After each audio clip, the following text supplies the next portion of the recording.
All right. So good morning, good morning, good morning. We're going to watch Inside Star Citizen, Settlers of Stanton.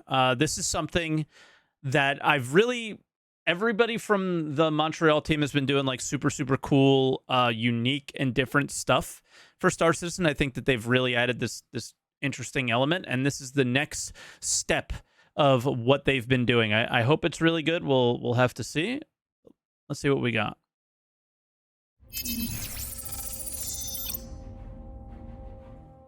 Populating the surface of Star Citizen's planets and moons is no small endeavor. From the tiniest of easy habs to the largest of landing zones, creating new places where players and NPCs alike can gather to buy and sell, collect and trade, create and destroy, oh my, is essential to our continuing efforts to expand gameplay opportunities within the persistent universe.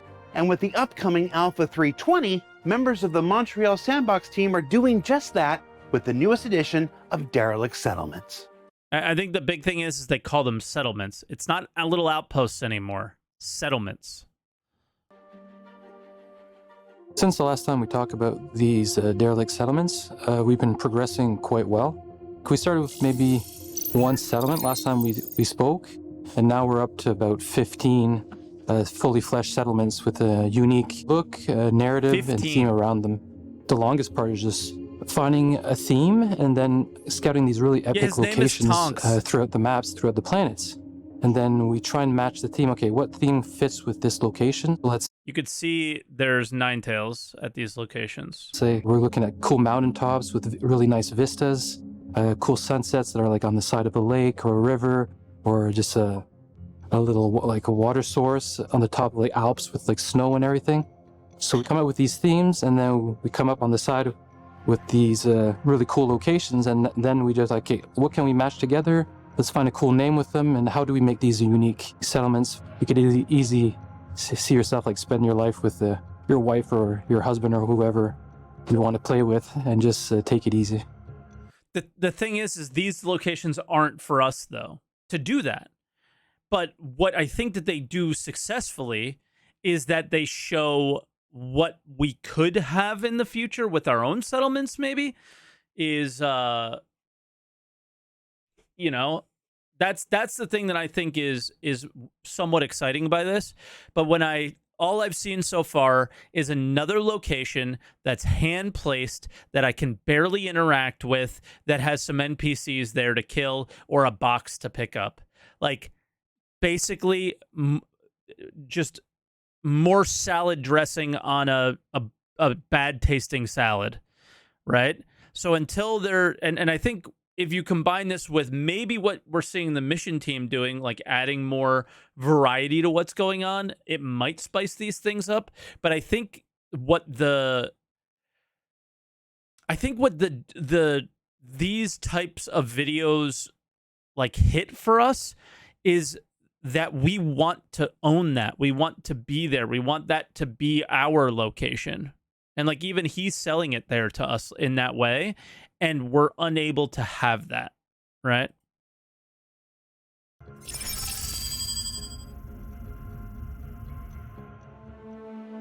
My favorite settlement would probably be the one beside the lake. So why do I care? It's a small settlement, as if like one person had a small little ship. He was by himself. They landed in the woods, but near enough to a little lake. And he's like, I'm going to make this little, almost like a fishing cabin on the side of the lake and live this super peaceful life.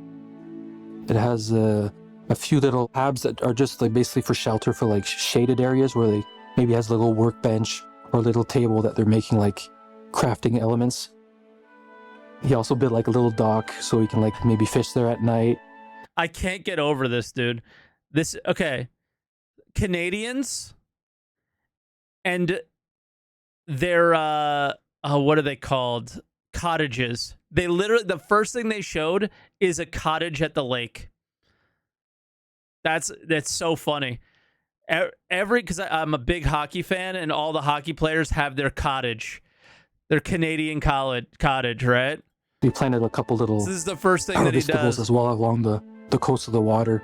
That makes me his little laugh. house to himself. He builds as he wants.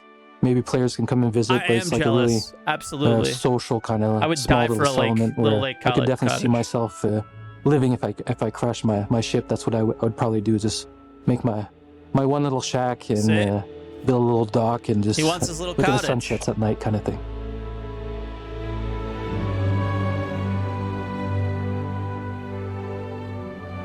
The next most visually advanced. If you also have second homes in Florida, I'm aware because every winter we have tons of traffic and there's a bunch of Canadian license plates.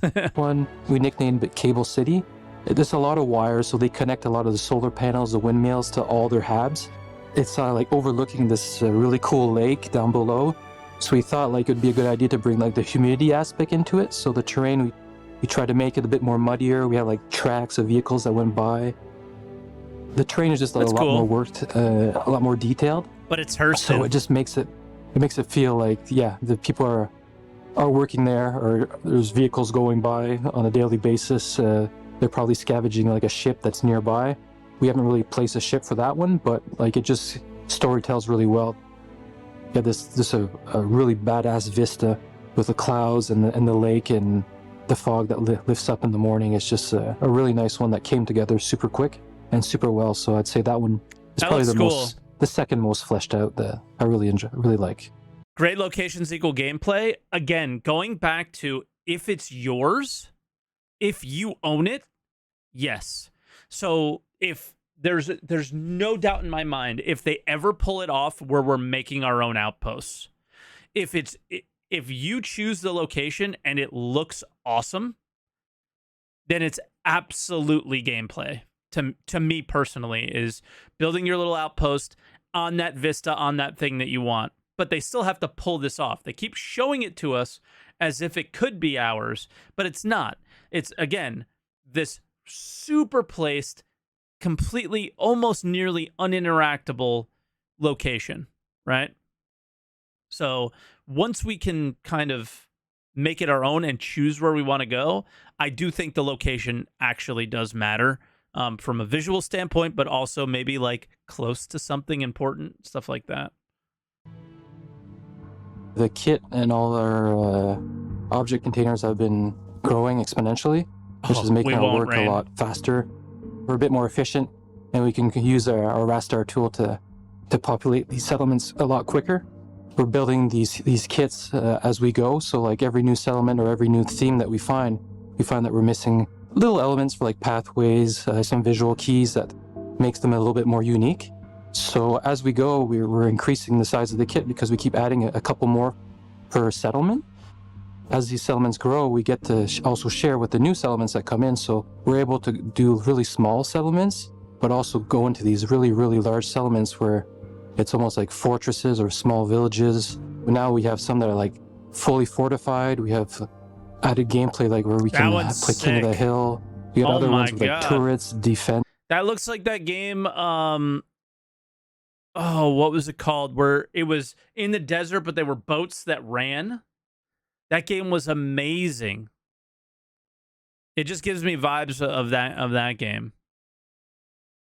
For some reason, like Last Oasis, Lost Oasis, Last security Oasis. Gates, but everything's still in derelict kind of shape, a bit more like Mad Max, where it's not abandoned, but like they use ship parts, and these things are still decaying over time through the harsh weather conditions on these planets. These settlements that have been like there for like 100 years.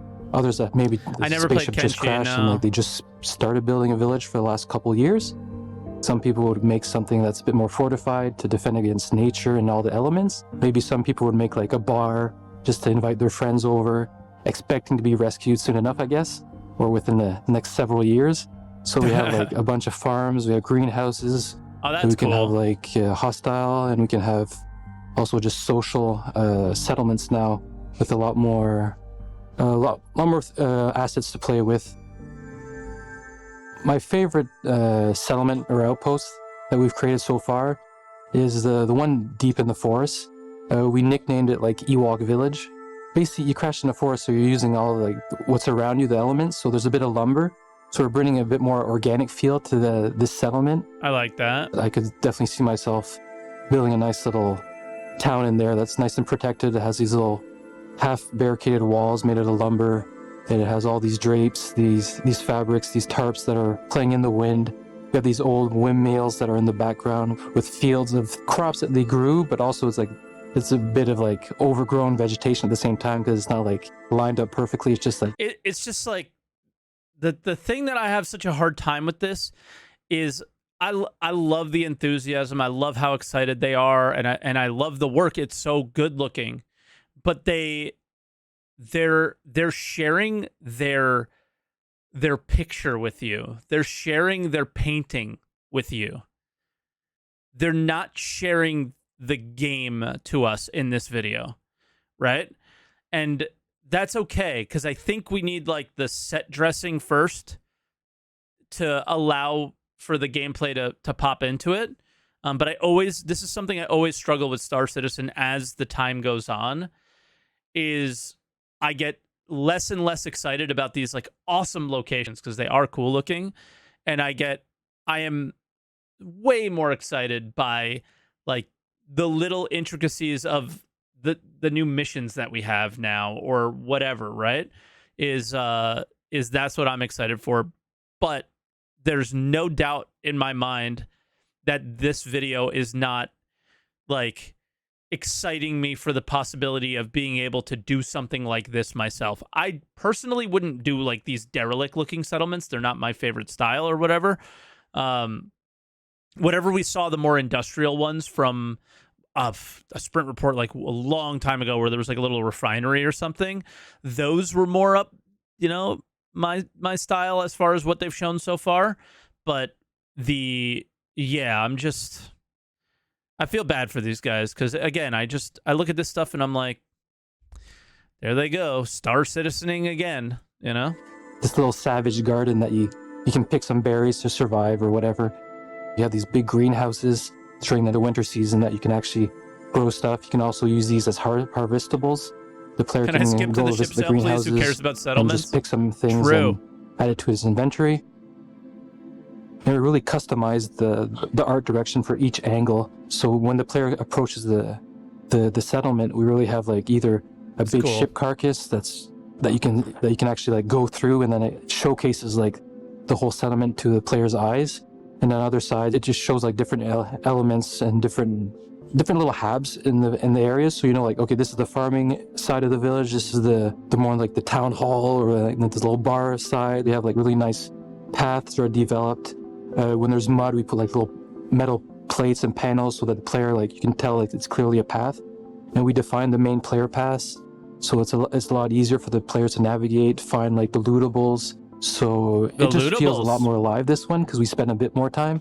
And this is basically our benchmark that we're aiming for. So it would be the forest settlement, my favorite. So yeah, that wraps it up pretty much for the settlements where we're at. They're evolving quite rapidly now with our new systems and our new tools. So we actually reduce the size of the team because we don't need as many artists, just because our kit is actually quite large now. So with just a handful of artists, we can really produce like a lot of settlements within a couple-week period. I'm super excited to be able to show the players and I wonder what the other ones are doing. We've been creating over the last several years, actually. And I'll see you on the other side. I'll see you in the verse. Have a great one. Now, before these settlements arrive in the upcoming Alpha 320, there's still the little matter of Alpha 319, Invictus Launch Week, and a new vehicle manufacturer that's making its debut at this year's event. And even though the big reveal isn't until next week, let's go ahead and have a quick chat with John and Will to see what we can squeeze out of them maybe a week early. We have a lot of ships and vehicles in. Yes. We're totally not trying to build hype for our spaceship sale. We're giving you a sneak peek a week early, guys. Look at how lucky you are. Our game now, I posted on Twitter, the way they're hyping this ship up, this thing better know how to code server meshing. Like, holy crap. Very close to, if not over 200 now. Keeping brands with a consistent theme is important because it helps immerse you in the universe. You see a ship of a certain style and role, and you go, that's that manufacturer. And having consistent brand and manufacturers helps players give that initial read on what that vehicle is going to be. If they start branching out into every category under the sun, it sort of dilutes their visual identity and also their lore background. So having brands and sub-brands or entirely different brands helps strengthen that narrative. You look at it, you know, hey, it's that brand, it's going to roughly do this thing. Are they going to do that with RSI now? RSI or... Because there's some weird ones, I think. So this was kind of a journey that started back when we introduced the Misk Razor, a racing ship underneath the Misk brand. And so we created this lore for them that one of the CEOs of the company had a real passion for racing. And so he kind of charged the company with coming up with their own version of the racing ship, which ended up being the Daedalus. And while that didn't quite take the Murray Cup as that CEO had hoped, a couple years later, the Razor came out and it was another attempt at them.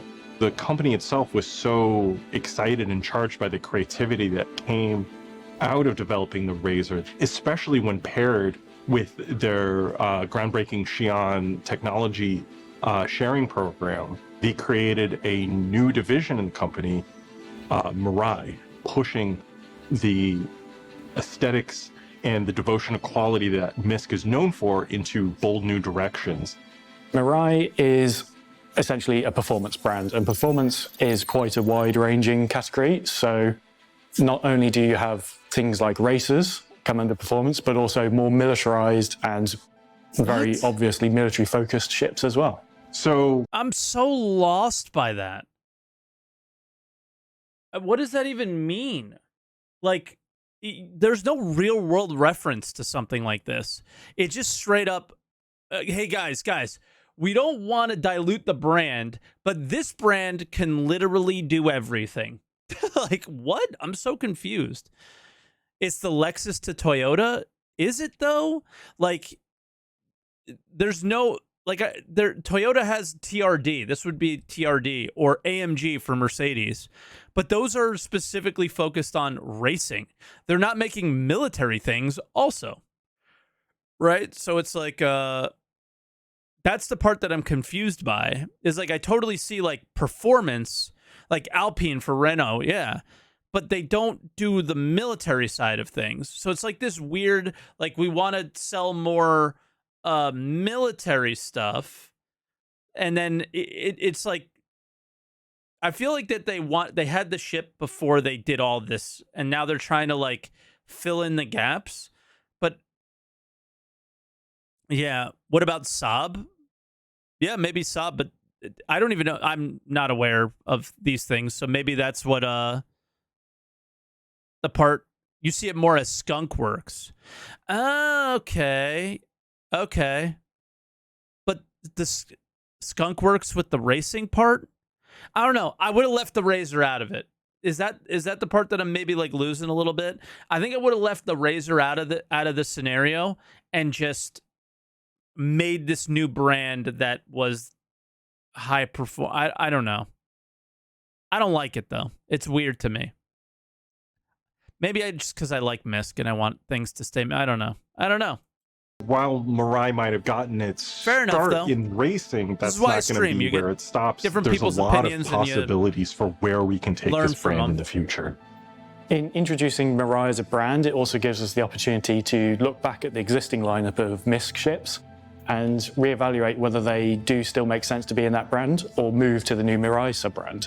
And as part of looking at this, it was clear that the Razor series was the ideal candidate to move under Mirai as a brand. As part of the conversation, we were also looking at the Reliant, and with its cool kind of hybrid cockpit and the way it rotates and really uses Xi'an tech, we were like, would this feel more appropriate as a Mirai ship? And going back and forth, it really was feeling more as an industrial workhorse that would fit better under the Misk brand. So the Reliant and the whole lineup of... I think maybe not the Reliant, but the whole lineup of it, yeah, is more Misk, I guess. Those ships will be staying with Misk.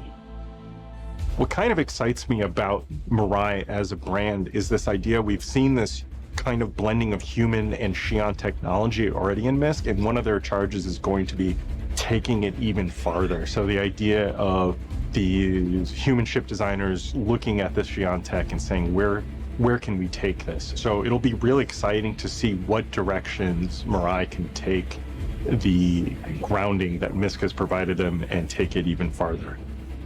So that was a little I bit don't of know. info about our latest ship manufacturer, This is all just Mirai. like a I'm bunch very of excited for them. lore And if you want to learn BS more kind of stuff. about the new brand and the ships they're developing, make sure to join us at Invictus. So, what did we learn this week? Well, we learned that there are about 15 new derelict settlements, each with their own look and narrative that are being added to the Stanton system in the upcoming Alpha 320. That more and more will be added in subsequent patches and provide new opportunities for gameplay across the surface of its planets and moons. And that there's something new in the future of Misk when Mirai arrives at Invictus next week. What is it? They'd be furious if I said.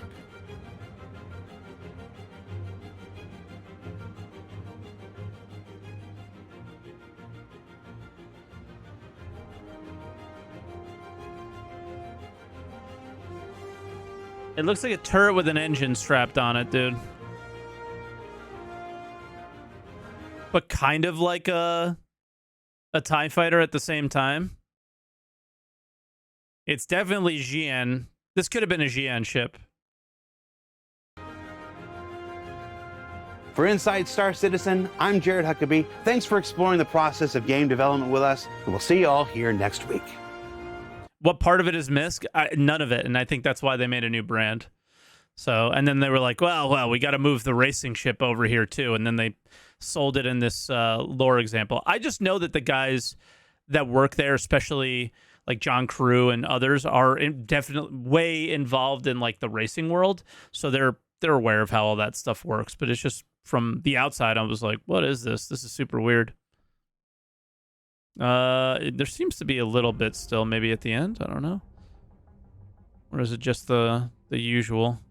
Oh no, it's yeah. So the package arrives, and it's my new helmet, and it's supposed to be wearable, you know, and everything. So I put it on, and it's a miracle that it fits. And Chris is there, and he digs in the box and finds this bag of like 20 pads, and I'm like, what are those for? And he's like, well, it's probably so normal people with normal heads can wear it. And I'm just like.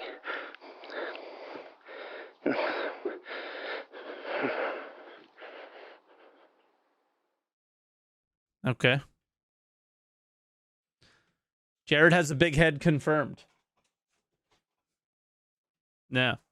I have a small head. Yeah.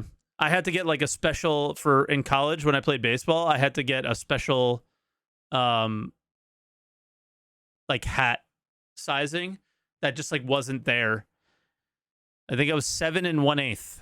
It was kind of small. Where most people were like 7.5 or something. Yeah. So it was. I have a weird shaped head, maybe, or something like that. I don't know, but yeah, I needed a different hat. But that was ISC. I don't know. My takeaways from it, again, outpost settlements are all so cool, but not if they're not ours. And that ship looks like a turret. It's weird. It's not my style. I'm not super interested in it, but we'll find out more information in a week, and we'll see. Maybe I end up liking it. Who knows? I'm also very concerned. It looks like small, agile, and like the Xi'an ships in like PvP are super annoying and super weird right now, and until we get master modes. So we really need them master modes, man, badly.